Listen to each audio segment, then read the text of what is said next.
It's my pleasure to welcome you to the third week of our Distinguished Guest Lecture Series. How have you enjoyed it the first 2 weeks? Good. We have a wonderful lineup for the continuation of our semester.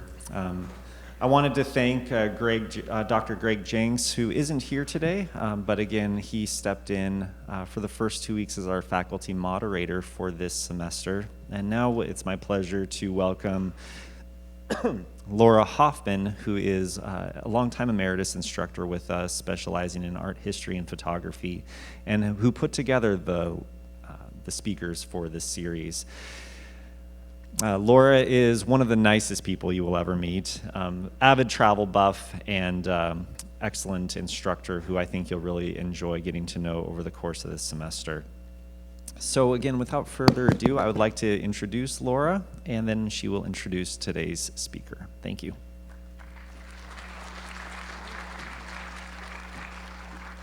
Thank you, Dan. I really appreciate that. Welcome, everybody. I finally get to meet you, and I know a lot of you from classes you're taking with me. I'm Laura Hoffman. I teach also photography and art appreciation, and I've had the pleasure of teaching for the Emeritus program now for going on my 5th year. And I did want to extend a big thank you to my team for taking good care of you for the first couple of weeks. Now we're all together, and it's been my pleasure to organize this lecture series.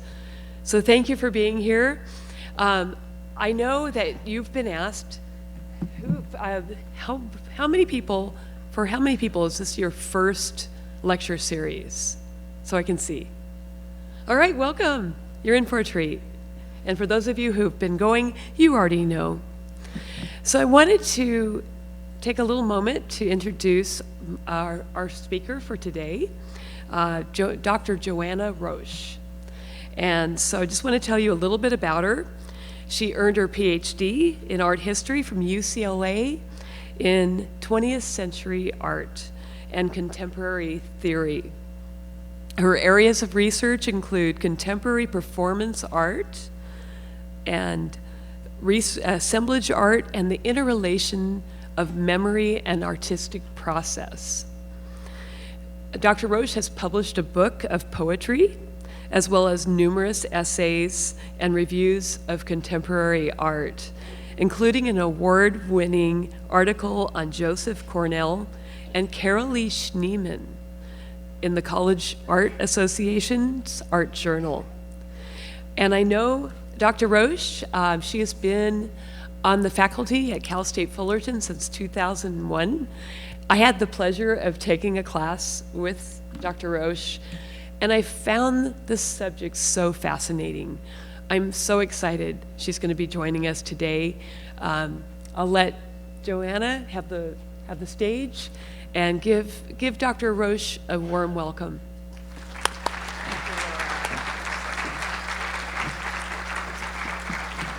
So let's see, is my headset working? Great. Amazing illustrator and student, and I hope I'll put in a plug when I get to this period in the lecture.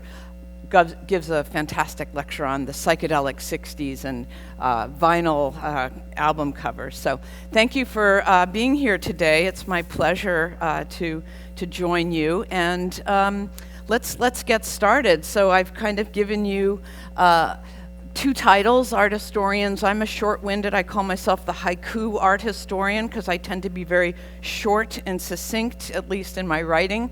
But I wanted to give you 2 titles, Ornamentation via Abstraction, the Dynamic Saga of 20th Century Graphic Design, or, and this is, I came up with, best ideas are first thing in the morning for me, A Brief Story of Muchness and Lessness.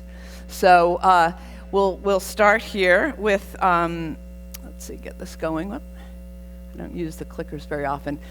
Some quotes. I love to give my students what I call the primary sources, right? The primary sources, what were the words of the artist or the artwork, the people of the time. And I wanted to kind of set up, and maybe it's a little bit of a false duality, but this idea of the decorative and then the abstract, right? So I have some questions at the end that we'll get to for you, but I want you to think about, throughout this lecture, this relationship of the ornamental, the decorative, and the simplified. We might call it the minimalist, or in the history of graphic design, in the history of art in the 20th century, it was abstraction, right? So how many of you would consider yourselves more of the decorative, ornamental side in your dress, in your household sort of way? Okay, handful of us, right? How about the minimalist, abstract? Okay.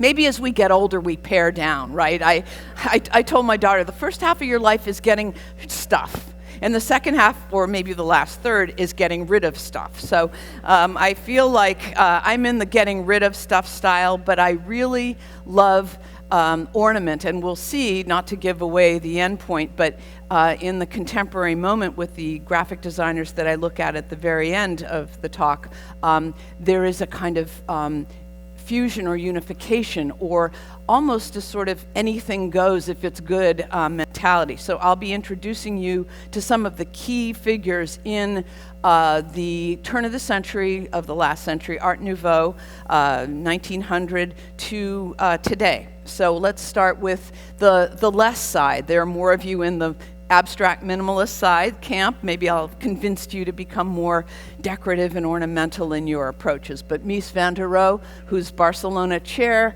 everyone has seen something of, had the great quote, "Less is more," right? So this is a quote that gets attributed to a lot of other people, but it was actually this Bauhaus industrial designer, Mies van der Rohe, who said, "Less is more," which, you know, it's a brief statement, but it's a very useful one, and we can see, and I'll get to Bauhaus, and I'm going to focus not so much on industrial design or interior design, but on graphic design, which is, in this case, the history of the poster, the book, the printed form, and into the digital age. So we start with Mies, less is more. And then another figure who was very much part of the 20th century sort of theorizing of the visual was Adolf Loos, German, actually Austrian theorist and thinker and architect, who said freedom from ornament is a sign of spiritual strength. And then you know a little bit more about him because his book is called Ornament and Crime. Right, so you know where he stands on this, right? He's not just saying, no, I don't like it. He's saying it's a crime. So, you know, we like to kind of pick on Loos and say, well, maybe he was part of the fascist movement. But I got to know actually a relative of his, Carrie Patterson, who has written very interestingly about him. But Loos is someone that is very much part of his time, part of this early modern period of the 20th century. So I'm not going to give you too much historical context. We all know in this audience, you know, unlike my students are like, when is World War I, right? 14 to 18, World War I, World War II, you know, our involvement in 40s. So, but Loos published this book, and he was very much sort of at the cutting edge of the theorization of the modern abstraction camp, right? So keep in mind this sort of, as I said, perhaps not ultimately a totally simple as I'm making it, but the dualism of the decorative and the ornamental, and then the abstract or the minimal. So we've got two key figures here kind of arguing for non-design or simplification of design. And then we've got one of my favorite artists. How many have been to Barcelona to see the Gaudi? I have yet to go. My daughter, of course, because I'm mother of an only daughter, I gave her everything. And like, I haven't been to Barcelona, but Gaudi, for those of you who have been, one of my favorite quotes, "The straight line is the line of man and the curved line is the line of God." So I read Dan Brown's one of his new books that takes place in Barcelona inside the great cathedral of the Sagrada Familia, and I recommend it as a kind of immersive read. But Gaudi, in his ongoing project, which begins in the 1880s, is still underway, right, if you've been, and you can see the scaffolding in this image. But Gaudi's philosophy is that ornament, or the decorative, or the curved line that we would associate with those aspects, is something of a higher nature, right? That he feels that humanity is never really as powerful as nature. And so for Gaudi, the integration of the natural curve forms, the organic forms, such as the view from above of the stairwell, the serpentine stairwell, is of a higher order, right? So Gaudi's, and he's part of the Art Nouveau moment. Modernismo was the term in Spain. Art Nouveau was the term used in France and in England. But Modernismo was the current use in Spain of this kind of fascination with the organic, right, with the curvilinear, with the forms of nature. One of the theorists that I've done some writing on, Henri van de Velde, a Belgian artist who interestingly was the founder of the Bauhaus in its very early form in the late 20s, wrote about and did some designing. Like, I did a lot of theory at UCLA, and I kept saying, where's the art? And people would say, just don't talk about it. You'll get to it when you do your dissertation, right? So I was kind of, and I now subject my students to a lot of theory reading. But Van de Velde was someone who did some design. This is an example of one of his posters. And then his colleague, an architect, did this fantastic interior of the Tassel House. So Horta's famous image of the interior of the Tassel House in Belgium. So a little hard for me to see, but Van de Velde's quote was, this vitality, this line force, is the basis of ornamental activity. It is a creative carrier of human energy. So clearly we have in his graphic design element, this was a poster, an advertisement for some kind of dried egg product. I don't want to even go there. It makes egg whites only sound delicious, but he got his whiplash curve, his ideas across. It's somewhat abstract, but I would say still in the realm of the ornamental and the curvilinear. And then the Tassel House by Victor Horta really shows that kind of essence of Art Nouveau, where it's an integrated plan. And I don't know, has anyone been to Paris to see the famous Guimard metro entrance? There's also one in Mexico City by the Palace of Bellas Artes, which I recommend everyone visiting.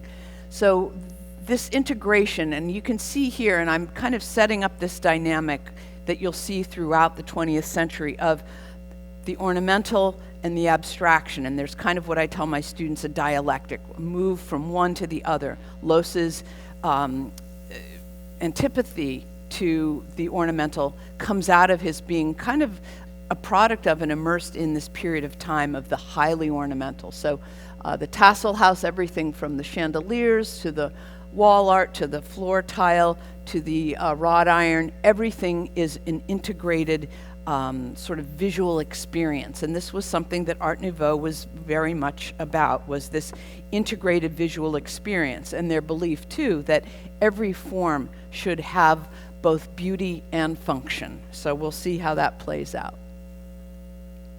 I wanted to start where I start my students in the history of graphic design, and I'm basically giving you, don't worry about this, but in an hour and a half, 17 weeks of the semester. So that's why I'm the haiku art historian, right? I stretch it out because I have to for 16 weeks, and I like to, but I can really boil it down for a creative group of thinkers like you. So again, everything's super huge, but at the time, these posters actually were fairly large. These were, if you can imagine, instead of our omnipresent digital information or our billboards along the side of the freeway, in the streets of London and Paris and New York, San Francisco, you would have these broadsheets. Some were small handbills, but many of them were 4 or 5 feet high. And I always tell my students, don't think about it like you're going 90, 70 miles an hour on the freeway looking at a billboard. It's not designed for a kind of brief visual piece of information. This is a pedestrian, right? We're literally in the culture walking. We have time to kind of figure out exactly what's going on. And so there's this Victorian kind of, the author of our textbook, Stephen Eskelson, that we use calls it a horror vacui, right? The fear of an empty space. But basically, the way these broadsheets, both of them for the circus, were created, again, in our dualism of the ornamental versus the abstract, definitely more along the lines of the ornament. And at this very early stage, this is around 1850s, designers, there weren't even designers then. They were called job printers. And so people working in the print shops would hand lay the print type, the wood type, and then eventually the metal type before the invention of the steam press. They would lay these into these sort of troughs. And obviously the Victorian era loves font. They were crazy about font. There was, I think we once did a count of maybe 25 different fonts in this one poster. And the image, which we talk about a lot in my class, really doesn't kind of work with the layout. They weren't able to integrate in one sort of setup on the printing press a fully integrated image. So the image really is a woodcut that is separately set, and then the fonts are independent of it.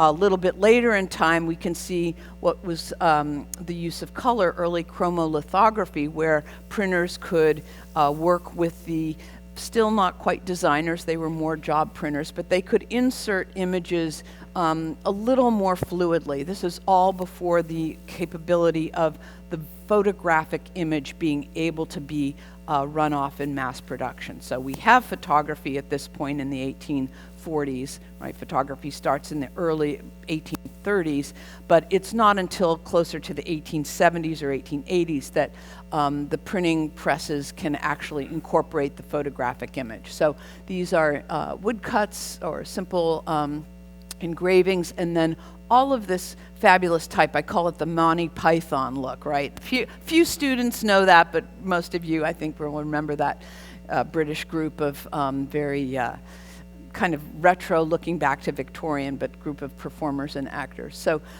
it's all about the visual, the information. We can barely think of in our time today of having the moments to really look through and read all of this. But the idea is it's a kind of wonderful, overwhelming saturation of information. And it, as the students who are very good at analyzing, I'm not really kind of running my call and response method today with you. I'm more straight lecturing, but I always ask them, what's the visual cue that you get? And that's kind of the big takeaway, in addition to my pairing of the ornamental and the minimal, is when you look at things around you, and Laura and I were chatting about this at the beginning, everything is designed.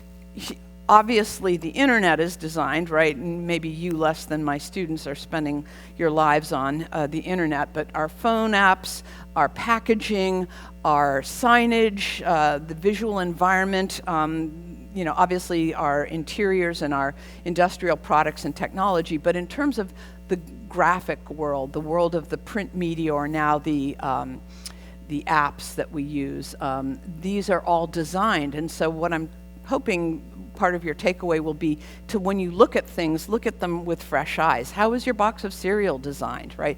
How is your milk container designed? And we still offer classes at Cal State Fullerton on packaging design, but a lot of things have gone to apps and the internet design, UX design. So this is a little bit of Victoriana. Maybe we're relieved that we don't have to read that much, but it gives a sense of energy, right? The idea of what does that convey to you? The circus is exciting. The circus has a lot of exclamations. There's a lot of things, zebras and giant horses, dying gladiators. It's very dynamic. And that was, again, in a period prior to a sort of conscious development of the integration of text and image that we'll see in a bit. So moving into, and I'm giving you my kind of favorite highlights, but in this discussion of ornament, right, we're still in a yay ornament phase, right, and if to put it simply. And Owen Jones, anyone heard of Owen Jones? before. He's a really interesting figure. They've done a facsimile reproduction of his very large folio. But this is a book that was a very ambitious project where Owen Jones and his team traveled extensively around the world, making detailed drawings of the ornamentation, particularly architectural ornamentation, but all forms of ornamentation that they would see in a range of cultures, including, I brought in here just 2 plates, but Egyptian. And again, this is done with chromolithography. This is a printing process of basically drawing on stone, but with the ability to run reproductions in color. And so he captures the essence through his close research in specific countries around the world at this time, what these motifs looked like. In this case, right, we recognize my personal heritage, the Irish, right, the Celtic motifs, these fabulous intricate knots and forms. And what Owen Jones was doing in this book, that was, again, an expensive, large book, so it wasn't printed out and people, on the streets weren't buying it, but artists and designers would purchase this, and he wanted it to be used for various kinds of products. So I won't be showing you today, but if you look at sort of wrappers from, food products at the time or other kinds of designed printed materials, many would show a border that was reproduced or redrawn from Owen Jones' own folio. So this idea of the grammar of ornament, it wasn't just a documentation of his beliefs of what other cultures were portraying. It was what we might call in the early days of the computer, the desktop publishing, where you would offer as a designer your different kinds of visual elements, and they could be purchased and used. Owen Jones was saying to his peers at the time, look through this, use what you can. And so I found a lot of the ephemera from the Victorian era, the scrap they called it, for people's albums and memory books and scrapbooks from this book. So they wouldn't literally cut up his book. It was too beautiful and expensive for that, but they would redraw the motifs. And it's a very important document in this kind of historical and global recording of the visual world. So we get into some of our favorites for those of you who have gone up to the Huntington Museum. Anybody gone up to the Huntington Museum and Library? Great collection of arts and crafts, as is the town of Pasadena in terms of the American arts and crafts movement. But those of you who are, interested in going kind of deeper into it, and if you have a chance to go to the Huntington, William Morris was a very important and kind of idealist figure in the history of design, and particularly of printing. And we can see at the far screen his very laborious project of the Kelmscott Chaucer, right? So the great works of Chaucer, which were in a very medieval style, drawn and William Morris and his followers, his kind of utopian socialist, if you will, movement of artists, were interested in looking back to the Middle Ages. They thought that the Middle Ages was a far better moment for artists in the sense that they were working as apprentices. There was a valuation of the handmade, and Morris was living in a time in the 1890s at the real height of the Industrial Revolution. London, think of Oliver Twist. People are impoverished, working in factories. He, in this socialist sense, believed that laborers should be connected to the products of their work. And Morris's alternative to buying into what he called the doom of the cheap and nasty, right? Like, he would not like Big Lots or dollar store, right? That's the doom of the cheap and nasty, right? But he designed these fabulous prints and textiles he was well known for. He did some furniture design, Liberty prints, if you're familiar with some of those fabulous British prints. These were produced by Morris and his sort of utopian community in England. And Morris's problem, if I might add an historical note, was that he wanted the laborer to be connected to the products of their efforts. He wanted the beautiful and the functional, but no one could afford it. Or let's put it this way, most of us then wouldn't have been able to have afforded, certainly not the Chelmsford Chaucer, which was a very kind of rare manuscript for display, but even some of his beautiful furniture that the Pre-Raphaelite artists assisted him with, he had a limited market. And so, I guess you could say capitalism or consumerism won, but there is still, and I would say, a return in our last 20 years among the generation of students that I've been working with, a return to the interest in the artisanal and the handmade. And I think those of you who do handcrafts and handwork have always found it to be very satisfying and interesting. So I think there's always been a tendency throughout time for those of us, we might call them sometimes the more domestic arts. Did I not tune it soon enough? Okay, there we go. To be interested in the handmade and the hand-wrought, but as a general population, we still have to rely on the mass-produced objects. And this is what, in his period, the arts and crafts movement was really working against, was mass production. So take them for what they were, but the designs are fabulous and highly decorative. Like if William Morris came back and said, Joanna, can I redo your living room? I would say, of course, right? Just leave me some comfortable chairs. So we have Morris's fabulous, again, very driven by the ornate vegetable design, if you will. So just as we move into this era of the fin de siècle of Paris, to give you a sense of the scale, these posters, and this was a time period obviously before color photography, these posters are huge, and they were very much coveted, not necessarily all of them, but there are stories of individuals in the cities trying to take down the posters, particularly posters by Toulouse-Lautrec or Mooka we'll look at in a moment. They were extremely popular. They were part of the visual culture, right? The social space is what I tell my students, right? This is a social space. Museum is a social space. The freeways are a social space, sort of, with us each in our cars. But the social space of the urban centers were covered with these various large-scale images advertising everything from hand cream to food to entertainments. So one of the big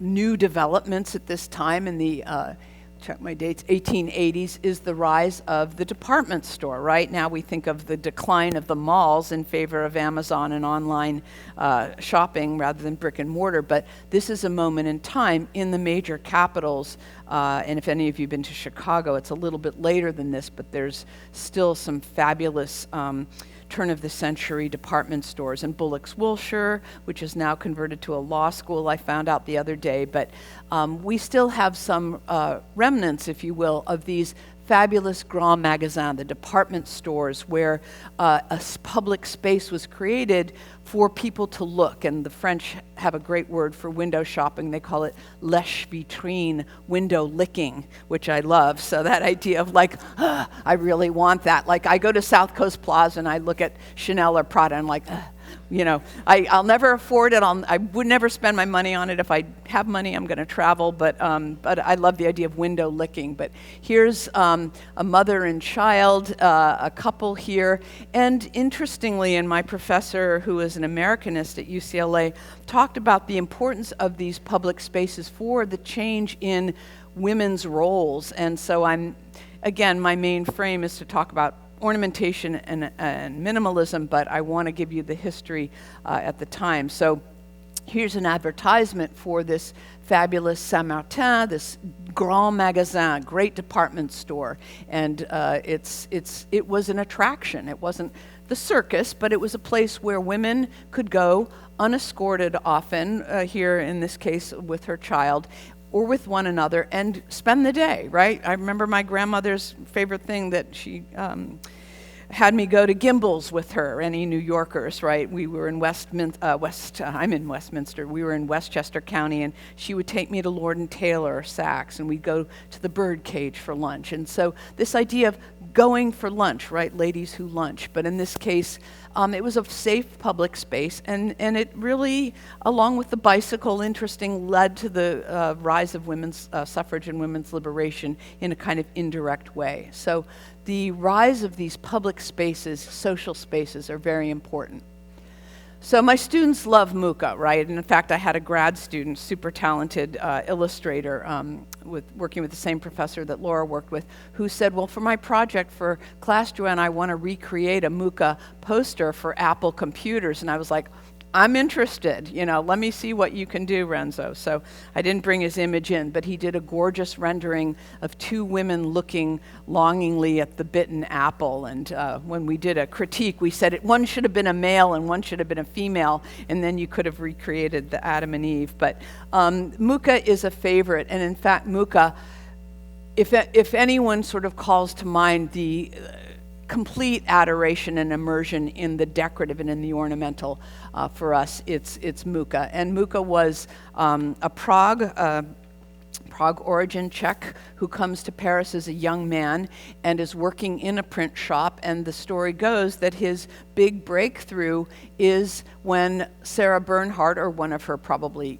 managers, comes in and says, we need a poster for Bernhardt's performance at the Théâtre de Renaissance of Gismonda. We need it pronto. We need it yesterday. And as luck would have it, and I don't think this is apocryphal, but Mooka was there, and he designed this very elegant vertical poster. Looks back a lot to Byzantine art, the mosaics of Byzantine art, and he depicts the divine Sarah, who we have here as a young 18-year-old, photographed by Nadar, and then as a more mature actress here, he depicts her in this very heroic image. And his posters of Sarah Bernhardt, as you can see, I've just given you a few, but there are quite a few, are all in this long vertical format with a kind of framing with the text, ornamental but readable, unlike some of the Victorian stuff.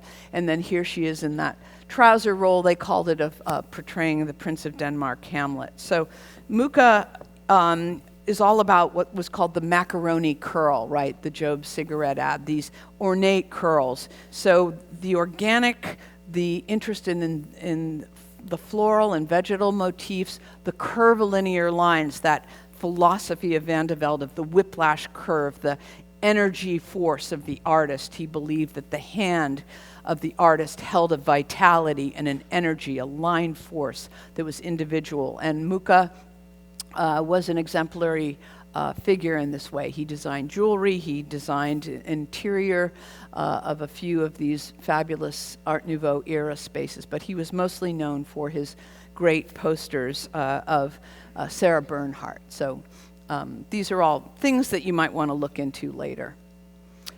In the US, we have a different kind of interest, although I've brought in just a few examples. Audrey Beardsley, one of my favorite artists, the decadent artist who worked as an illustrator for Oscar Wilde's notorious plays, and then Will Bradley, who clearly is looking back to, right, the styles of Mooka and the Art Nouveau era, but in the United States. So Bradley kind of combines, and again, a mini history lesson, but some of that medieval interest of Art Nouveau, or of the arts and crafts, with the forms and figures of Art Nouveau. And many of the, advertising is about selling, and the idea that we've heard that phrase, sex sells, or the beautiful female figure sells, is not a new trope, right? It's something old, and where things are changing, I think, for the positive. But we'll see in a lot of the early Art Nouveau ads, particularly in France, which the Americans considered very risque and a bit over-sexualized. But the interest in the female form as a muse, as a source of advertising, and for Beardsley, a bit more complicated. This is his very kind of Japonisme, right?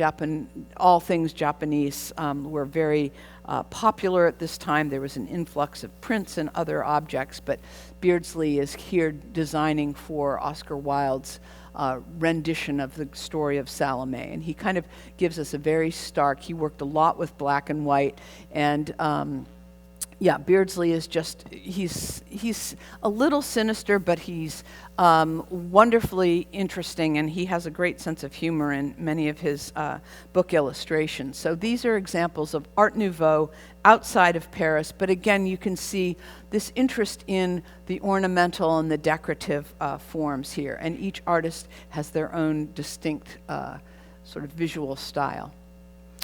Things start to, and again, I'm, art historians or anyone who lectures with visual materials, you're creating your story, your argument visually. So I'm obviously picking things that I think will tell you the story of the path of ornamentation and abstraction in this time period. And there are always artists that are not going to fit neatly into this canon, as we call it. But I think overall, I've tried to kind of show you the trends, and it's not just one direction. It's not just going from super fancy and ornamental to completely simplified, but for a while there is that sort of back and forth dialectic. But here with these artists, and Charles Rennie Mackintosh, many of you may have heard of him, one of the great proponents of the arts and crafts movement, and his partner Margaret Mackintosh, the Mackintosh sisters, right? The MacDonald sisters, sorry. One married Charles Rennie Mackintosh, and the other married McNair, but they worked together importantly as a co-ed two couples with the designs of the Glasgow School. And anyone been to Glasgow? I haven't been there either. It's one of the major art centers and art schools in Europe. And the Glasgow Four at this time in the 1890s and slightly later were reacting against all that excessive curvilinear forms of Mooka and the others. They wanted to pare it down and simplify it a bit. But they still have obviously an interest in the figure. It's a bit more kind of androgynous or ambiguous, which is interesting, and it's aligned along the vertical. So there are always things with the visual arts, and the way I teach art history at least is, and I was trained, is you're looking at not necessarily progress with a sense of it's going from bad to worse, but you're looking at change and how individual artists within a fairly close time period are really aware of each other. These artists in Glasgow knew Mooka's work. They knew all of the kind of key figures in the Art Nouveau scene, and they were adhering to more their roots. And so their color palette is what they called the Scottish palette of the purples, of the heathers and the sage. And they really looked back to that Hiberno-Saxon or Celtic sort of motifs in their work. So we see a shift from highly ornamental, highly curvilinear curve forms to more streamlined, which is actually a Deco term, but more simplified and almost a little bit geometric. So these are for some of the events going on in Glasgow, the musical review, the MacDonald sisters did a tea room that was fabulous. They designed the entire interior with the murals, with the menus, with the designs for the place settings, the silverware, and Mackintosh did the furniture. So these collaborative moments in art history, I think, are what really interest me. Who was working together? How did their collaborations lead to something more significant? So just on a kind of personal note, I mean, a lot of my studies over the years in grad school, I felt very isolated, and even though I was researching some amazing artists, I wasn't really collaborating that much, and academia has often been kind of siloed in that way. But I'm working with artists now, and Laura knows this from her many years of teaching and working as an illustrator, that the collaborations, what we do together, even if it's a simple project of like, let's design a set of birthday cards or let's do a quilt together, these things that are often very traditional, as collaborators, we can pool our thoughts and our abilities in ways that we can never do, I think, as individuals. So that's one of the big takeaways that I've always felt when I've studied art history, is these collaborations. It's like rock bands. They may break up, right? They may not stay together, but during that time, they create some amazing things. So one of the movements in this late 19th century into the early 20th century, very important, was the Vienna Secessionist. And many of us have heard of Gustav Klimt's The Kiss, right? That very famous work of art with a man, kind of just the head embracing a woman, and it's very abstract, kind of mosaic. But Klimt also did graphic design, and here he did a poster for a Kunstdarstellung, my tiny bit of German that I had to take in grad school. I remember that as the art exhibit. And Klimt obviously is kind of bringing this into another visible register, right? He has this huge blank area, and it wasn't to put other information like, oh, by the way, you can go to this lecture, and so and so. It was purposely left very open, very pared down. He's using the goddess Athena, the goddess of war, who looks kind of sternly at Theseus battling the Minotaur. And Klimt has in his fonts, and I'm by no means a font expert, but I've gotten better at kind of looking at fonts, and it's another aspect that we have so much at our fingertips now on the internet in terms of what fonts we choose. But how do the fonts affect things visually, right? So it's simplified, it's blocked out, it's clean, and it kind of pairs with Klimt's interest in this almost architectural space. Coleman Moser, the designer of these other two works, was again borrowing from, and they were very beholden to, the Glasgow School that we just saw. So there's a lot of similarities. And in fact, the Vienna Secessionists, who were seceding from the fine arts academies in Vienna at the time, and a lot of these artists that we're looking at were not the big shots, right? They became the big shots in the canon of art history, but at the time they were the kind of radical subgroups that were breaking away, that were saying, I'm tired of this sort of academic tradition. I'm tired of these same people choosing who's in what shows. We want to break off. We want to secede and do our own thing. Impressionists. We're not talking about them today because they were in another kind of sphere of art. But a lot of these important shifts in modernism and in art and art history were because of people being dissatisfied with the old guard of the conservative sort of idea of what art had to be. Very realistic, very sort of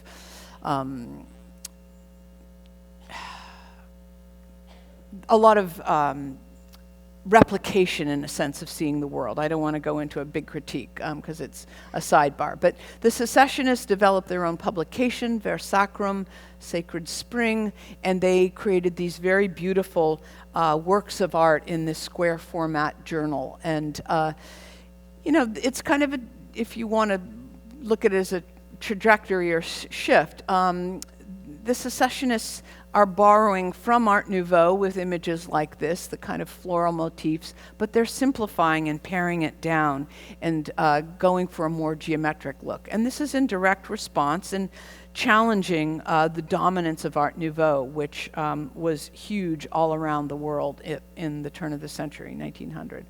So this is where a big shift occurs. This is just prior to World War I, and we talk about Lucien Bernhard as one of the first real graphic designers. He was designing specifically with the image and the text in mind, and his Placketstil, or sock placket, it's known as, the poster style, was again created with a very familiar idea now, which is the brand, right? So we think of the brand as being, it's so omnipresent we don't even think about it, but students think about it a lot because they're doing logo design, they're doing phone apps, they're designing web pages.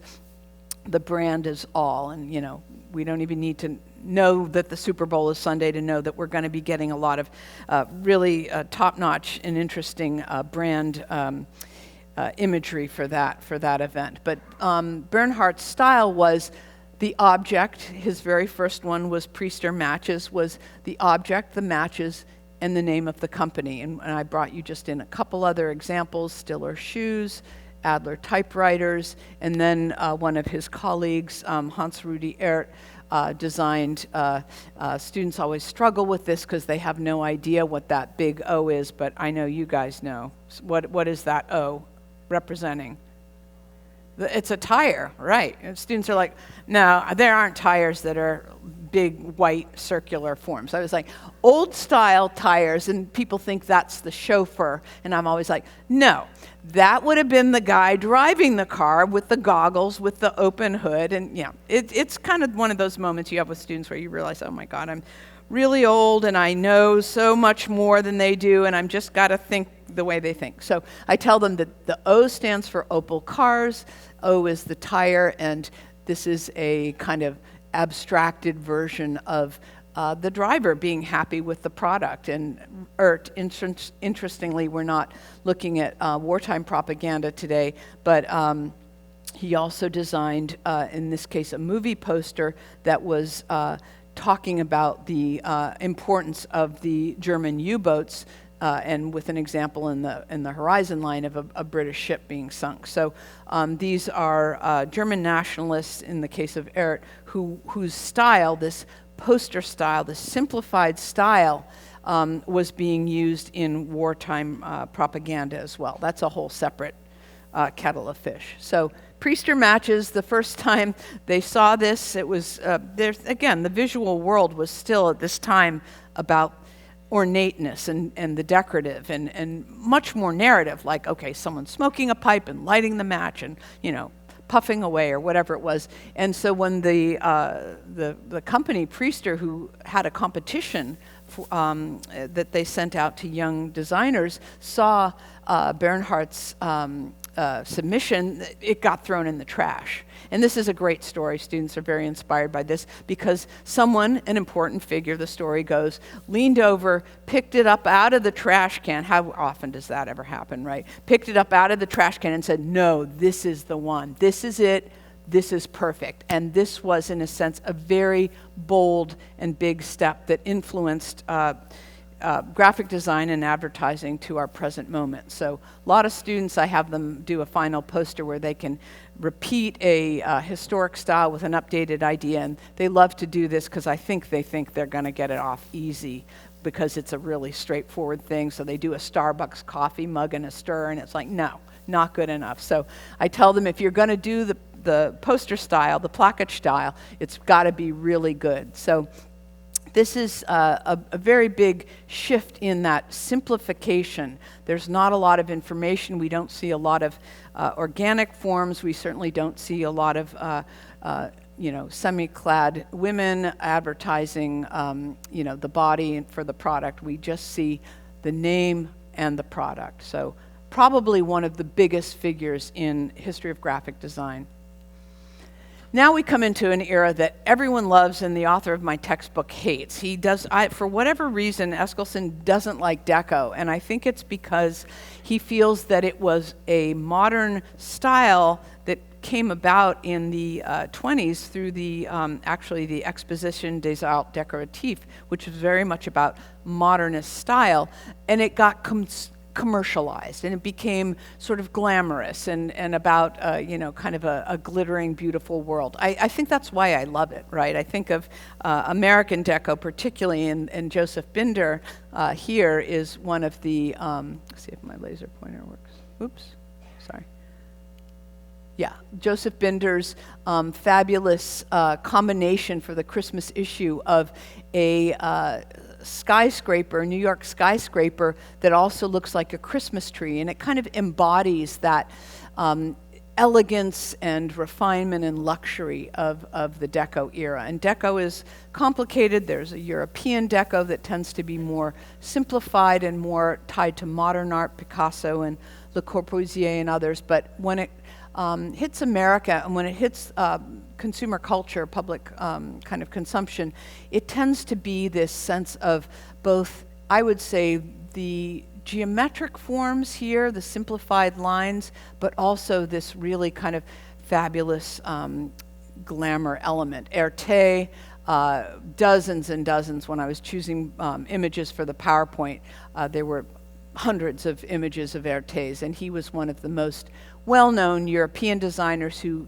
came to work for Harper's doing design covers. And many of these European designers who leave Europe, both in the aftermath of the First World War, but during the Second World War, come to New York, and they end up working in the industry and really setting the tone. So, and then one of my favorite, Jean Carlu, who was a French designer, but who comes to America later and actually works during the Depression to design things for the WPA in the Works Progress Administration under Roosevelt. So Carlu, again, this kind of fabulous, again, luxury, the doorman here holding the toys for the little miss here at the shopping center, at the Bon Marché department store, embodies this kind of playfulness, but a geometric quality. So we're seeing in this period from Bernhardt's sock pocket poster style to the 20s, this kind of simplifying and continuing into a sort of geometric quality. A.M. Cassandra, I don't know if any of you have known about this designer, but a European French designer who begins working in Paris, and some of the most well-known, right? I had a great aunt who loved Dubonnet. I don't know if anyone ever drinks it anymore, but it was really a great ad campaign. It's very sweet. It's kind of like a sherry, but anyway, the A.M. Cassandra's posters played on the words, right? Dubon, the beautiful, or rather, the beautiful, Dubo, the sound device, Dubon, the good, and then it's even better when you've had a drink of it and the whole picture's filled up. So it's a really great, I've had a couple students do, one student did it with Tecate, a beer, and it was pretty good. So yeah, it's a fantastic kind of what we might call almost like a serial sort of image of sequencing, very clever, very playful, kind of cartoonish. And he designed for the luxury transportation in Paris using almost like a Picasso-esque still life cubist style. So these are things I go into with my students about, how does this play with modern art and with collage and cubism at the same time. They have no idea what a couchette is, a sleeper car, but most of us in the States haven't had that great experience. But Cassandra begins working on the train kind of advertisements in Paris, and then later when he moves to New York, he does some other works for major magazines like Vogue and others. But his most famous are these huge luxury ships. We were talking about cruises, and I don't think the French port of Normandy is still building, or I believe those shipyards have been closed, but there are still those opportunities, and Cassandra really has simplified things down, and he's playing with scale. So the tugboat, right? My family were tugboat captains in New York City Harbor in the 30s and 40s, so I love the little tugboat. But this idea of the scale and the enormity, and how with, again, a very pared down, simplified design, the flock of birds, Cassandra creates this sense of the power and the kind of enormity and visual stunningness of these cruise ships. So those of you who have been able to take a cruise or gone to the port of Long Beach and looked at some of these boats, it really was a moment in the history of advertising in the 30s where this kind of image was amazingly popular and powerful. And others tried to replicate it. I've still occasionally seen images of that echo Cassandra, but I think he really was the king of this kind of Art Deco luxury travel poster. So now we have the shock and awe of going into modernism that is intersecting with the history of graphic design. And I'm not giving you the story of modern art so much as I am where these intersections occur along our discussion of ornamentation. So we get to the De Stijl artists, the Dutch art movement of the early 20th century. And we see here that Mondrian's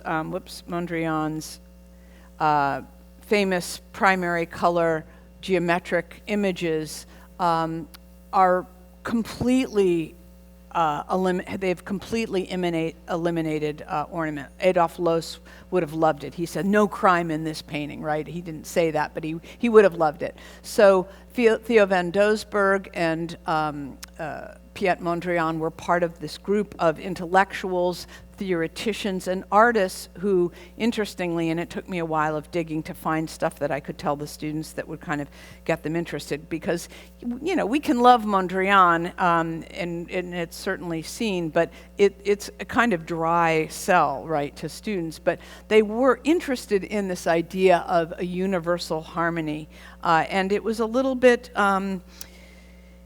you know, the problem with some of these high modern art groups that were sort of theorists was that they think they know better than everybody else. So, you know, like William Morris, although he liked the ornamental, he still felt mass production was the doom of the cheap and nasty.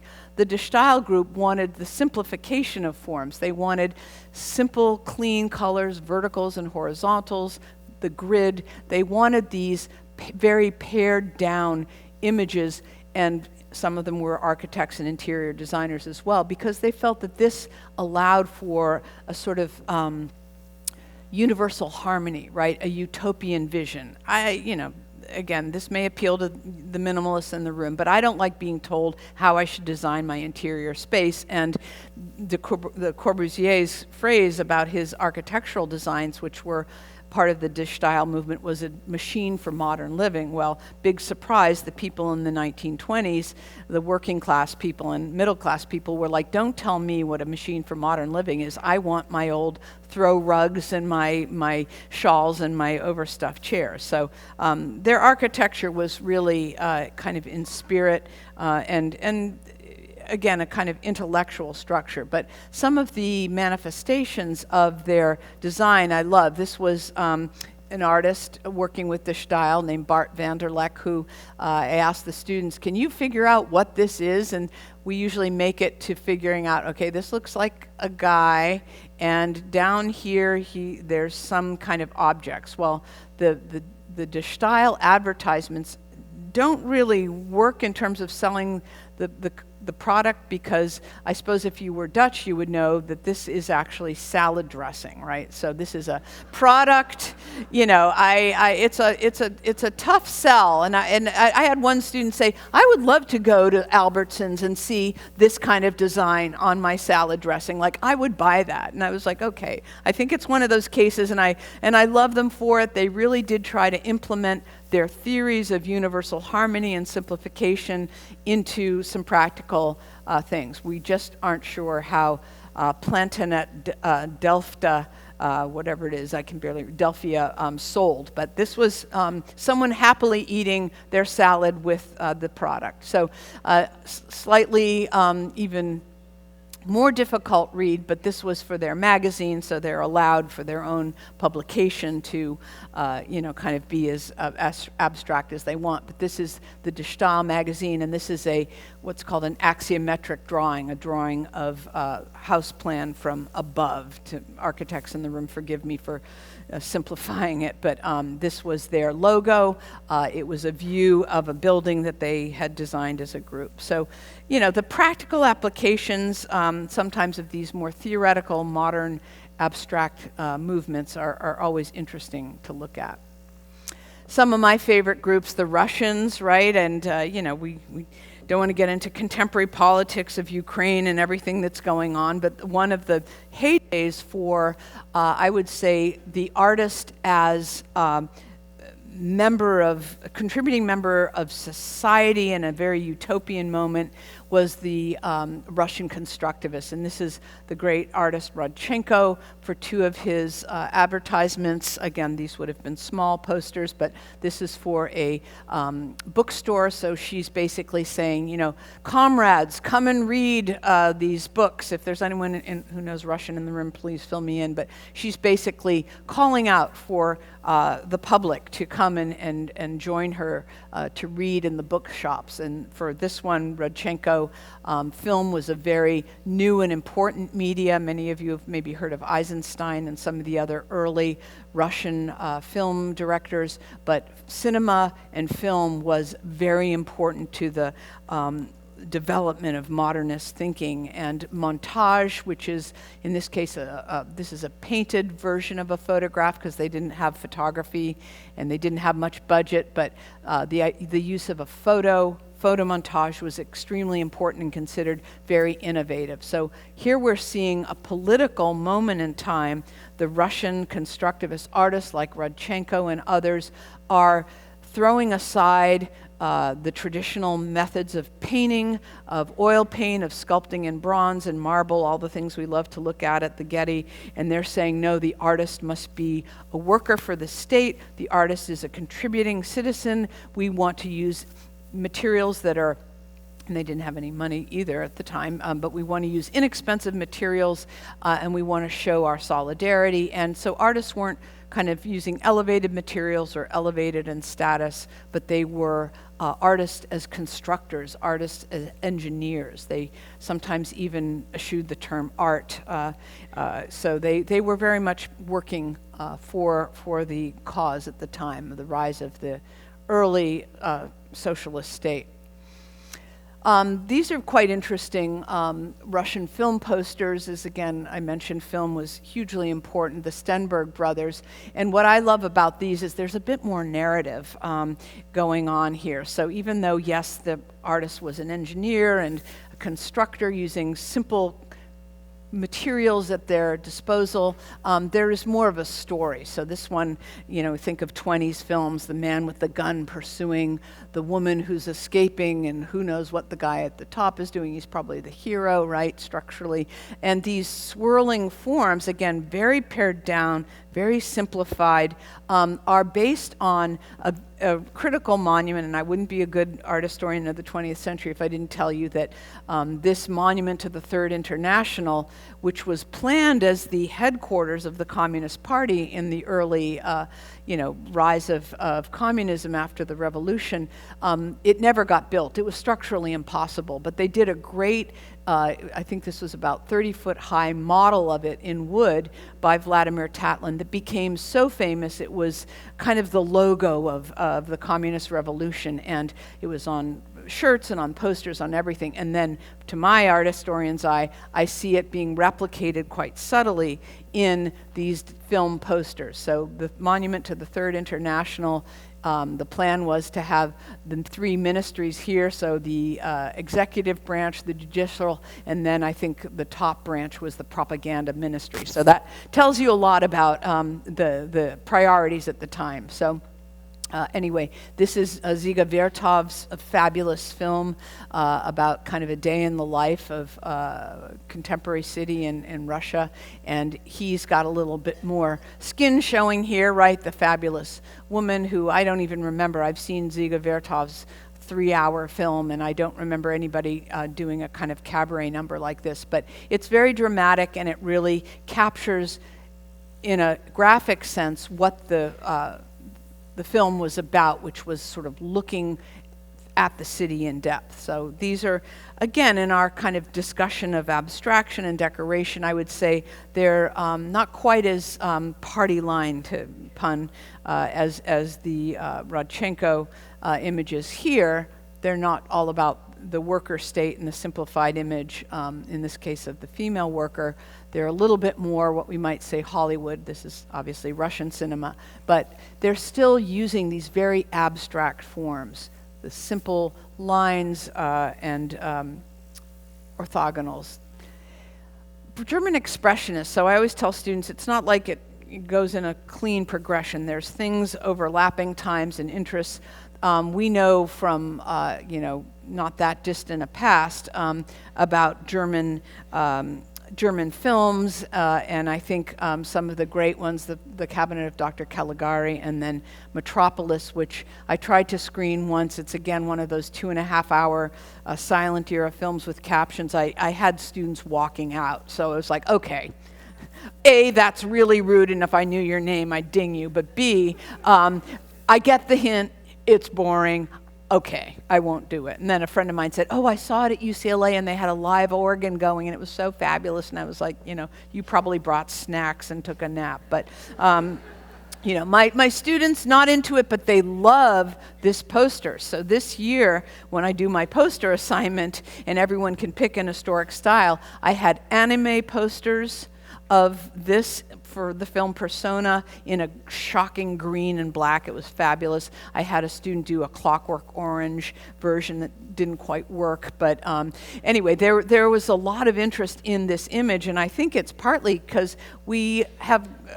and I always joke about Terminator, but we're always in this sort of dystopian moment of, the rise of the robots, AI, and this film, if anyone has seen it, is all about this sort of dysfunctional, dystopic environment where the robots take over and they end up being as suffering as the humans. But it's this kind of great, dark look at the city and the rise of the machine. And Dr. Caligari is a little bit more German expressionist / surrealist, but you can see here we've got this kind of interesting move going on between simplified, geometric, and then some interest in kind of creating a dramatic atmosphere. Great silent films. This is one of the first, anybody from New England, I'm from Boston, Channel 2 in the 60s. I saw this and I was like, God, I'm amazed. I was subtitled. I didn't have any German, but I was fascinated by the kind of darkness of the black and white film and the drama. So very, very much about the interior angst expressed here.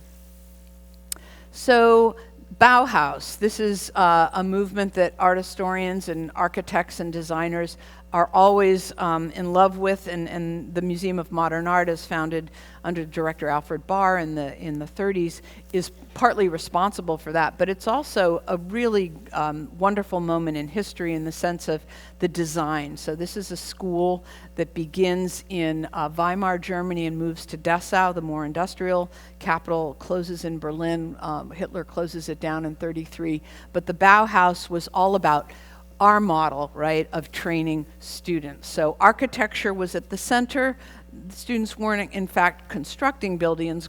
Gropius, the director, was, but the students were taught a curriculum of being journeymen and women, apprentices in many different fields. So everyone, we're trying to always reform our program at Cal State to have all students taking kind of beginning 2D and 3D design. But the idea was for 6 months to a year, you all took the VOR course, the preliminary course, and you all shared this approach to design, which, as we can see, is very, again, abstract and simplified and comes out of Russian constructivism without the politics quite so much. So the Bauhaus curriculum, it was an art school that starts actually under Van de Velde even earlier than 1919. It was 1917. But it moves from a kind of more German expressionist, more of what the students used to call emo, right? I don't know what the new word is. Mood is big mood is apparently the thing they say on the memes now. But it went from a kind of moody, personal, spiritual faculty and direction to much more kind of industrialized, simplified, interested in the principles of Russian constructivism and abstraction. And what's important is every student, after they did their first fundamental year, would then specialize. You would be a glass student or a metal student, or you would work in the advertising, the Druckenreklam, right, the advertising workshop. Or maybe you got to work under Vasily Kandinsky as a painting student and quake in your boots every day you walked into class. So the great Paul Klee also taught at the Bauhaus. So the Bauhaus brought together artists and architects and designers from all over Europe, and it was a really important moment. It was a small, maybe 70, 100 students, 30 of whom were women, but women were admitted. They were albeit funneled into the textile workshops, right? We were still in a very patriarchal moment in history, but the women like Annie Alpers and some of the designers were very, very significant. So Bauhaus shows happen a lot in New York. LACMA has frequently a good Bauhaus exhibit, rarely the posters, but I'm just showing you here some of the work. So this is for art exhibits, Ausstellung, Bauhaus show. It's not a Kunstausstellung, it's an Ausstellung, so it's a show. And then this was for another show in the Weimar era. So year my parents were born, 1923. And these show this kind of clean, geometric, simplified forms, the again, kind of grid-based things that we saw with the style. And Elizitsky, who was one of the constructivists who was doing very abstract forms of visual propaganda, very political, the Bauhaus borrows from that. One of the adjuncts, if you will, to the Bauhaus, not a student at the Bauhaus, but very influenced, Jan Tischhold, in our discussion of ornament to functional, was very adamant about what he called the new typography. And here he has, students love this. This was a subtle way of saying, don't do this, right? So he calls it bad, right? So this is the bad way to set up your book comp, right? And this is the good way to set it up, which, I don't know, Laura could probably tell me in 2 seconds, why he would like this more. I think things look cleaner and more justified. They're more grid-based. But the new typography was an important influence. Now, what's interesting to me was that by the 40s, Tischhold, whose work here, and my mom had some of these early Penguin classics, he said, I was wrong, right? Here's someone who's saying, this is good, this is bad, you have to do it this way or my way. He said, no, I was wrong. It was an era of the rise of the Third Reich. I was too fascist, I was too dictatorial, not literally in his behavior, but in his design. And I think that now I want to do something that looks back. And so he was a famous designer for the Penguin series books, where they all had these different little engraved images of the author, in this case Dante. And so I love that story of a key figure in this highly abstract history moving into something that really is a very kind of what we would call retro or vintage look, looking back to Renaissance style. So I'll just read you my one moment of reading from a text, which I do more of in the class. This is Jan Tischhold says, it's absolutely necessary to omit everything that is not needed. So this is in his early phase. The old ideas of design must be discarded and new ideas developed. It is obvious that functional design means the abolition of the ornamentation that has reigned for centuries. Today we see in a desire for ornament an ignorant, right? He's with Los, right? You're stupid if you like decorative. Today we see in a desire for ornament an ignorant tendency that our century must repress. When in earlier periods ornament was used, often in an extravagant degree, it only showed how little the essence of typography, which is communication, was understood. So this was serious stuff. I mean, I'm not just picking this theme of ornament versus abstraction out of my hat. This is a tendency that people were lining up, in a sense, picking sides over the decades, and Tischhold is one of those few people who comes down hard against ornament, and then we see in another 20 years, based on historical and political circumstance, a total kind of recanting of that. So how's my time doing here? The students let me know because they start walking out when time's up, but you're way too polite. Okay, 10:47. We're good. They don't, I'm making them sound a little too, but they're very lovely, and I've trained them to say, if you're going to leave early, please let me know ahead of class so I don't take it personally that you hated what I just said. And it's never really related to anything I'm talking about anyway. It's more like they had a phone call or they had to pick up their moms or something. So anyway, I love my students, and we always have these moments of like, what does it mean to be a college student, right? So, as Laura knows well. So, Armin Hoffman, the modernists take an interesting turn. As I teach my student, the rise of the corporate design that we still see much of, right? I think we could throw a stone in South County at any corporation and ask to see their branding handbook or their letterhead or their logo design, and we would be seeing some version of the Swiss style or the international style it was called. And Armin Hoffmann, one of the great designers. This was kind of an edgier poster because it did include a sort of asymmetrical figure in it, but very, very simplified forms. He was out of Basel, Switzerland in the 50s, and then Joseph Müller-Brockmann, who this is the year I was born. I can confess that to you because we're all kind of in the same ballpark, or maybe I'm a youngster here with you, but to my students, I'm like, it was a while ago. I just say, I don't, like, so, but in 55, Joseph Müller-Brockmann and other Germans were designing these really clean, pared down, sans serif, right, lowercase. This is one of the things the Bauhaus big shot in advertising, Herbert Baer, advocated. He had a font called Universal, which was all lowercase, might have made it difficult, but this very specific idea, which Tischhold we just saw picked up on, which font had to be clean, pared down, no serifs. In Bayer's case, he believed it should be all lowercase, but again, very abstract.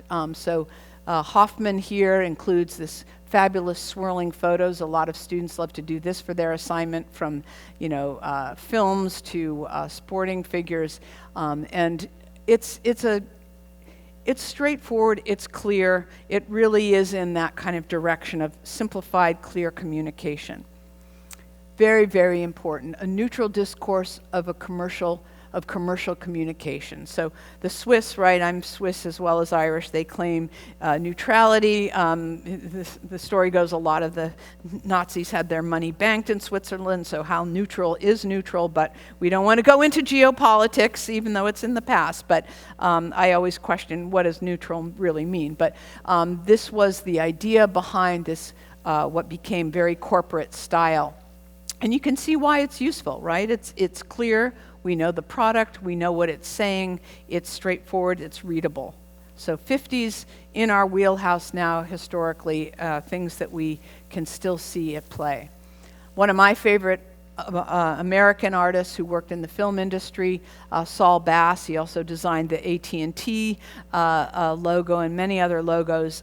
He took the idea of the international style, as the next couple artists we'll look at did, and gave it an American spin, right? We always have to do it a little bit differently. And there's certainly a lot of examples of corporate design a la Swiss style, but Saul Bass, if many of you have seen some of his films, he was the guy that invented the animated film sequencing, right? So before that, the intro to films would basically be this like Metropolis, I told you, where the students walked out. Just the lead information on the directors and the actors took about 10 minutes. I mean, I was, bored. So Saul Bass changed things up. He had the film intro information animated and moving. And so if you go online, you can check and see some of the Saul Bass animated titles in the beginnings of the film. And so Vertigo, he worked with Hitchcock, and he was a huge figure in movie poster design as well as logo design. And he really kind of combined, to my eye, as my specialty in kind of post-World War II American art, aspects of Mark Rothko, aspects of abstraction. This kind of spiral thing that Saul Bass did for Vertigo, and he even got a sequence in the film itself to do his very sort of weird hallucinogenic design. The director, Hitchcock, gave him a spot. But this is right out of Russian constructivism, this kind of spiral mechanical form. But Saul Bass is the reason that film titles became more interesting. Now, if you've noticed, movies don't even have those. They sort of start with the action, and then I think, right, everything's a little different, but they then maybe lead you in with a few, who directed it, and then most of the credits are at the very end. But in older films that we've seen, that information is usually in the beginning, and Saul Bass upped the game. But he's definitely in this sort of less is more camp, I would say. So moving along, Paul Rand, one of my favorite American designers, I called it international style with a sense of humor. Rand was hired by Alfred Barr to make modern art part of your life. So he gives us a palette like a plate, and he said, yeah, you know, you can have modern art at your dinner table, right? It's a very clever wordplay, and his famous IBM rebus is one that is just, one of my students did I Am Groot. So they did they did a redo. It was a great poster, right? So these are some of Rand's. Like, Paul Rand, he is one of the big guys, and his first design was been swooshed sometime in the 90s, but this was his early UPS. I love it. It's like something in the mail is going to be fun, not a bill from your accountant or whatever. So he did Westinghouse, which was based on actually Art Nouveau, Yale, ABC. All of these are Paul Rand. I recommend you check out. He has some great YouTube videos. But Paul Rand took this idea of the international style, the corporate. He designed everything for IBM, this famous, actually the type from that is from Victorian type, but he added those bars. All of these brand identities are Rand, and he really set the stage for taking a kind of super simplified, clean look of the Europeans into an American context. One of my favorite art movements, and of course it's the 60s, things are going to change, right?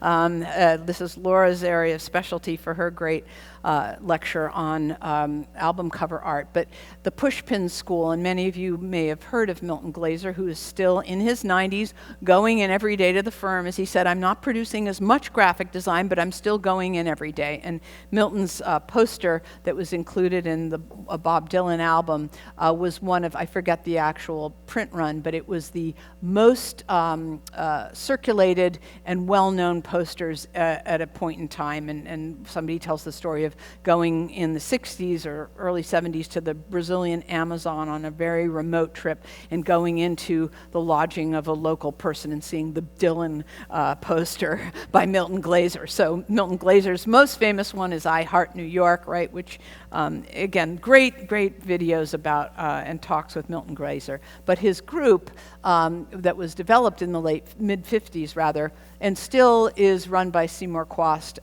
independently, was called the Pushpin School. And I love it. It's kind of that, in the midst of all this corporate, clean, pared down abstract modernist design, is let's celebrate eclecticism. Let's look back to Victorian. And this is, again, a kind of Monty Python aesthetic, but it really looks back to Victoriana. And it's a grid. Yeah, don't forget, there's always a grid everywhere in your life somewhere. But this is much more playful and has these kind of really eclectic aspects. So we see the pendulum, in a sense, with this very important group of designers, team of designers, Glaser and Quast and Ruffins and a few others. Does that mean my time is up? Here we go. Okay. I still got pretty good over the 18 years of teaching now, keeping an eye on the time.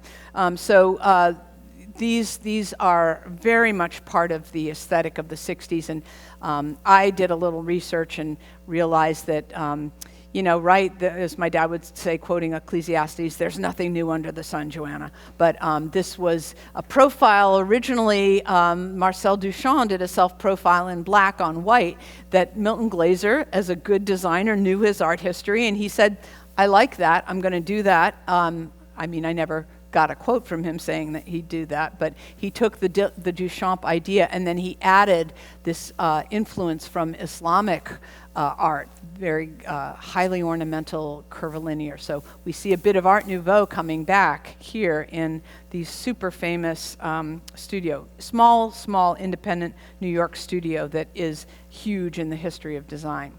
And then right in Laura's wheelhouse here, she taught me about this, is that moment of the 60s, right? Sex, drugs, and rock and roll. And I remember, and again, I don't tell this to the students, but I can tell you, but my best friend in high school's older sister, who listened to all these cool bands, had these posters in her room. And I was like, whoa, where have I been? You know, like I was listening to Peter, Paul, and Mary because my father hated rock and roll. And so I would go to their house and be like, oh, play some Led Zeppelin. And, you know, anyway, these posters, obviously we're back heavy into ornament, excess, the female body, the illegible font. It's all about the kind of psychedelia and drama and excitement of the visual and the color palette exploding. So I love this ad for the Fillmore, right? It's like, first when I was a kid and I saw it, I thought it was a foot, but now I realize it's like a flame, right? Right? Yeah. So Laura, I think she should give you a lecture on the psychedelic 60s. It's amazing. But this fabulous complementary colors, right? These pulsating colors of opposites, really catching your eye. And then Griffin, who is one of the San Francisco Five, doing the famous flying eyeball. So this has been picked up by the Harley crowd, by the lowbrow, by the hot rod groups.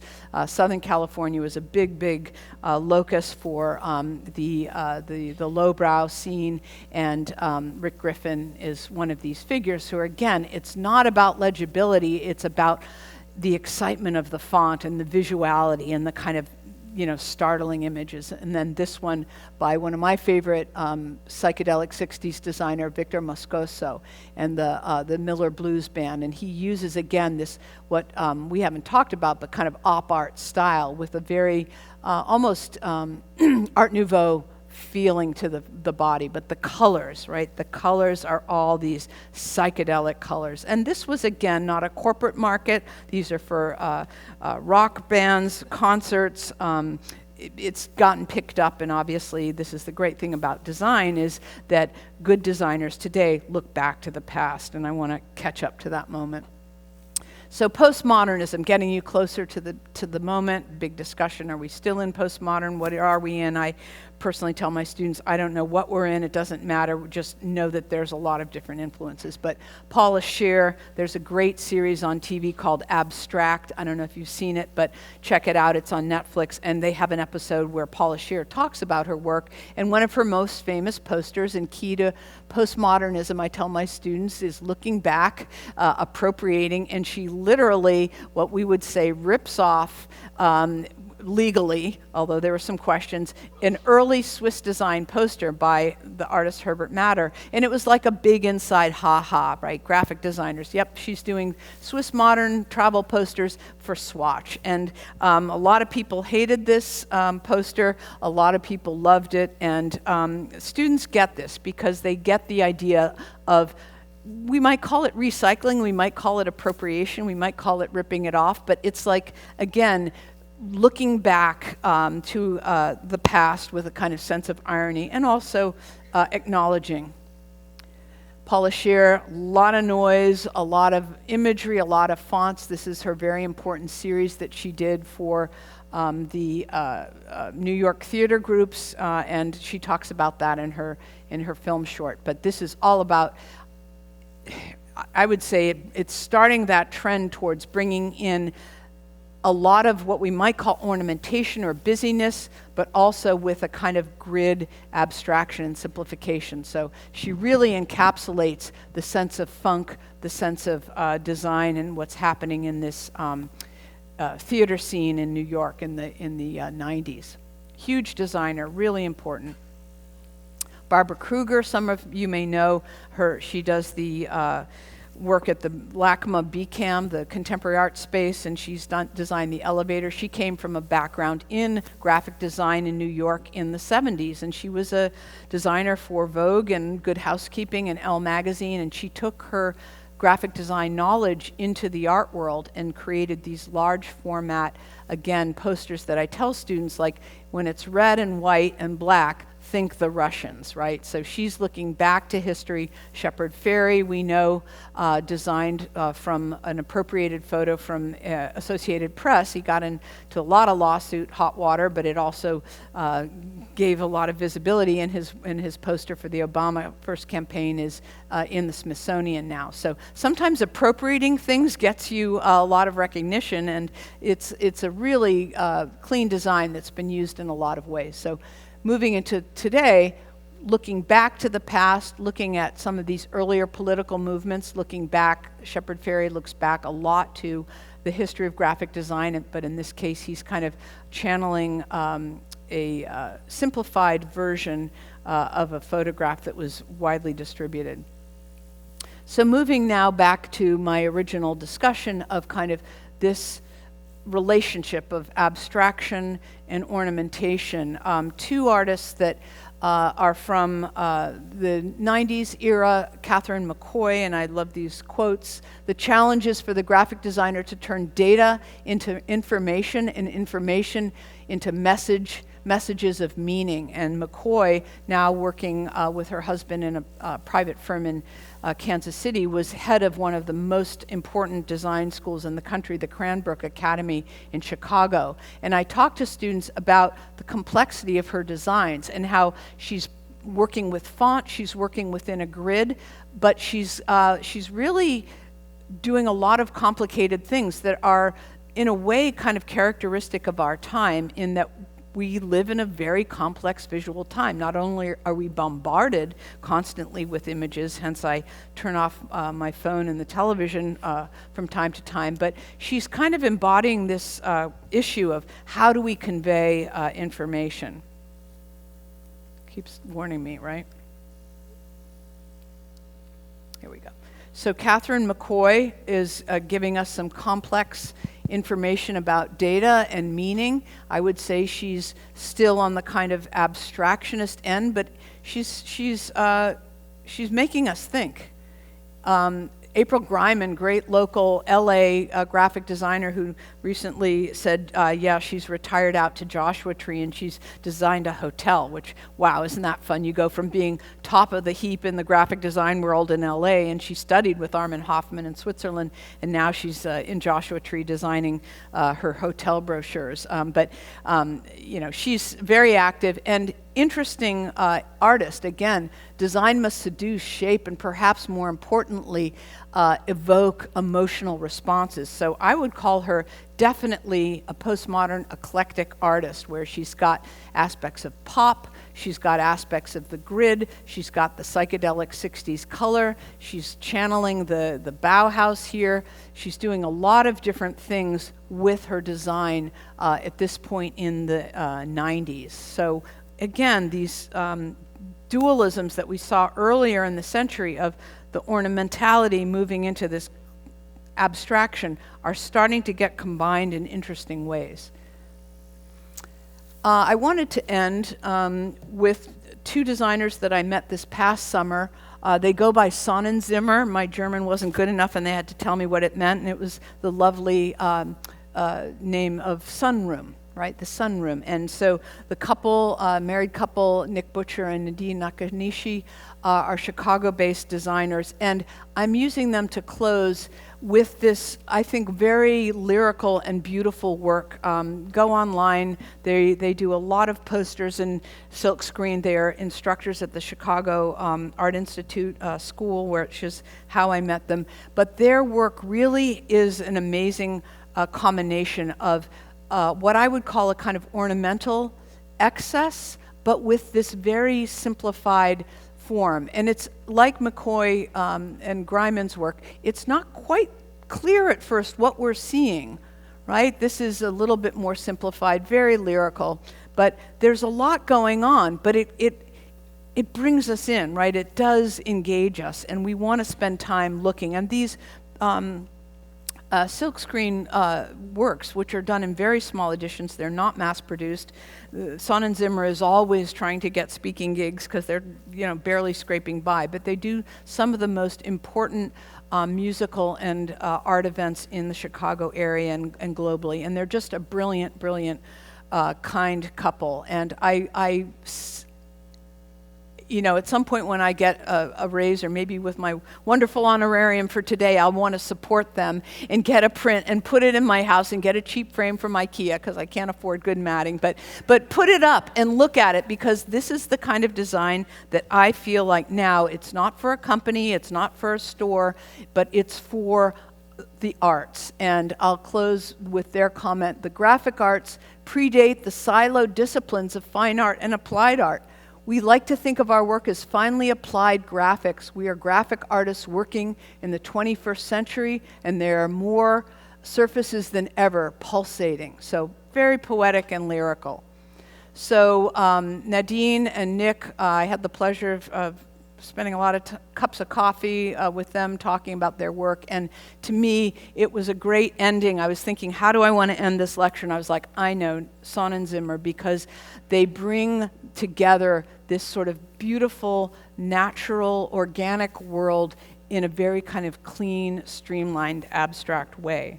So my questions, and we can spend as much or little time, are to you in the sense of making what I've been talking about more personal. Is there an art historic era that resonates with you, and why? And when or where does this dynamic of ornamental muchness and abstraction lessness appear in your life? So thank you. Lovely to talk to you, and love to have questions. So we're not finished. We still have time for questions for our esteemed speaker, Dr. Roche. Please stay in your seats. And so. But I've all told you about my students leaving, so I have never insulted. Yeah, good. Yeah. So we have some. Anybody have questions? Question, yeah, in the front. We have a runner with a microphone. Okay. This way. Hi. I just wanted to ask you if you have utilized on the telephone applications that we have, if you take on the camera. I discovered last year that there's a little icon down there where you can actually turn a picture into a cartoon. They call it cartoon. And if you really have a picture that you really, really like I had a sunrise in where was I? In Costa Rica. And I went to the icon and I turned it into a cartoon, and you could actually make your own poster. That's just fantastic. Get it enlarged at Costco. One of our students may have designed that app, yeah. No, that's fantastic. I think phones are amazing. I love them. Yeah, and we had a question here too. So the phone is, the microphone's moving around. Yeah, I will check on that. I don't have an iPhone. I have an old Samsung Android. So you're next. It's on the Android? Okay. Hello? Go ahead.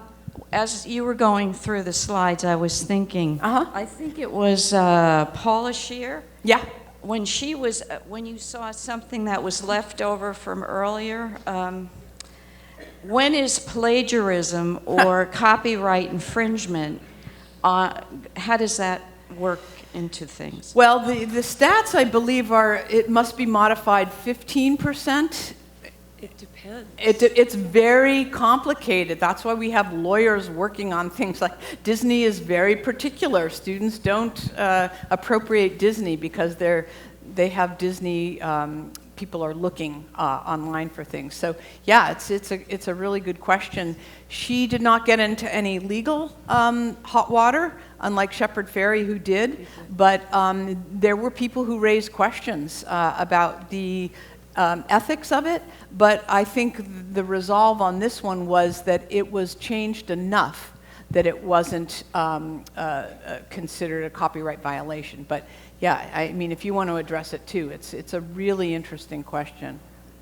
Yeah, it's appropriation, or is it theft? Yeah. And so it depends on the year, and it's a moving target. What constitutes plagiarism? Yeah. And what is fair use? Yeah. There's a lot of legal threads to it. So Shepard Fairey, because he did take an AP Press stock photo of Obama and basically silkscreened it into the poster that we know, he was taken to court and he was fined, but at the same time, all of the press and all of the aspects kind of heightened the visibility, and it didn't stop the Smithsonian from putting this into their permanent collection. So it's a really good question, and I always tell young students who want to go to law school, please study art law, because we need you. And keep up on it, because it does change annually. Yeah, Yeah. So we have a couple more questions. Thank Yes, you. question here. Yeah. Thank you so much for this lecture. I Sure. loved it. You touched on so many things, on furniture, on packaging, on posters, on design. It took me back to the 60s when I worked for an artist agency in London. Wow. And when they put up the various packagings on the wall to make sure that their new design would pop out from the others. The furniture took me back to the 60s also. Oh, I'm so glad. The thoughts, and also Mooka, his wonderful exhibitions in Prague, which I have seen several times. The ornamentation. So the contrast between the simplicity and the curlicues is so interesting. I would love to take a class with you if you would be somewhere here. Well, I've just given you the best and the most condensed of my 17-week lectures, so I think that you are getting Laura knows this. I don't do PowerPoints with captions for my students. I'm like, the caption's at the bottom, it's online, you can study it and read your book. But for you, I wanted, because we don't have a different software, but I'm always happy to talk about these issues. But what this comes out of, and when Laura said, think TED Talks, and I was like, oh, that's intimidating. But I was like, what's the big issue that I have seen? I can tell you in detail how to read a poster, or we can talk about the history, but what's the big issue? I say to the students, what's the big so what of what I'm talking about? And it's this shift between ornamentation and abstraction or minimalism and the kind of heavy politics and theory that went into it. And then I think what we're seeing now, and again, it's going to depend on the client, but we see a much broader range of things. So, but it comes out of the history. That's what I want my students to understand, is that you need to know the history, you need to know what pushpin is, or the Bauhaus is, or the Psych 60s are, before you come up with your own designs. So I want it to come from their minds, but and their graphic design faculty are teaching them that. But I think the history, we all know that, right? We're in agreement. We've lived a while, and we know history is important. And as my dad used to say, the students think Watergate was the Middle Ages, Joanna. And now Watergate's really the Middle Ages. But I think we are upholders of the history. And I heard a couple, just a sidebar, I heard a couple high school students in Long Beach talking about, yeah, you know, my grandma was involved with civil rights, and isn't that amazing? And they were so articulate, and they were really talking about how important what their grandparents had done. And I was like, I love that these kids are studying history and have direct contact. So you all are historians of your own time. So it would be lovely to catch up and hear more about what it was like in a design firm. Because for me, this is all my field of study, but I was never a designer. So I'm a wannabe artist, yeah. All right, Thank another you. question. The page that had logos on it, Yeah. there was one on the bottom left. It looked like a man with a monocular. There it is, on the bottom left. Yeah. What is that for? I don't know. I picked this off the web because it had enough of the ones that I like. But anyone recognize that? It reminded me of the New Yorker magazine. It might be. New Yorker has its real, they are one of the primo, right? I don't subscribe, but I love the magazine. They are one of the most upholders of grammar and good design of any publication. They have, there was another slide which showed the buildings in New York. The Erte. And that reminded me of New York. Whoops. So I hate to interrupt, Yeah. but we are the Fortune now one looks like a New Yorker officially- magazine. Yeah, these are all, Fortune and Harper's are still going. New Well, York's thank the you. print capital, but there isn't a lot of print out there anymore. Well, everybody, I want to give a big hand again to Dr. Roche for an informative and incredible talk. I look forward to seeing you next week. We will have Dr. Eric Handler, and have a great day. Thank you. Yeah. I hope it